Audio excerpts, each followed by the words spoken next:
கிறிஸ்துவுக்குள் அன்பானவர்களே, உங்கள் யாவருக்கும் என் அன்பான வாழ்த்தலை தெரிவித்துக் கொள்கிறேன்.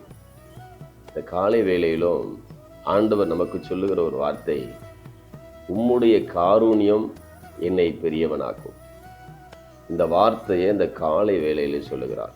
என்னுடைய காருண்யம் உன்னை பெரியவனாக்கும். காருண்யம் அப்படின்னு சொல்லும்போது, காருண்யம் என்றால் ஒரு கருணை, ஒரு இரக்கம். இந்த காரியம் உங்களை பெரியவனாக்கும் என்று சொல்லி அழகா சொல்லப்பட்டிருக்கிறது. ஆண்டவருடைய காருண்யம் நம்மளை பெரியவர்களாக்கும். ஆனால் நாம் செய்யக்கூடிய ஒரு காரியம், எல்லா மக்களோடும் கருணை உள்ளவர்களாக, இரக்கம் உள்ளவர்களாக நாம் வாழும்போது ஆண்டவர் நம்மை பெரியவனாக்கக்கூடிய ஒரு ஆசீர்வாதங்களை கொடுக்கிறார். சற்று சிந்திப்போம். இன்றைய காலகட்டத்தில் கருணை உள்ள பிள்ளைகளாக நம்ம இருக்கிறோமா? எல்லாரையும் நம்ம அரவணைத்து போகிற ஒரு பிள்ளைகளாக இருக்கிறோமா என்று சொல்லி யோசித்து பாருங்க.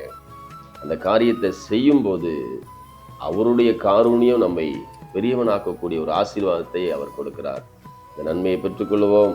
ஆண்டவர் நம்மை ஆசீர்வதிப்பாராக. ஆமென்.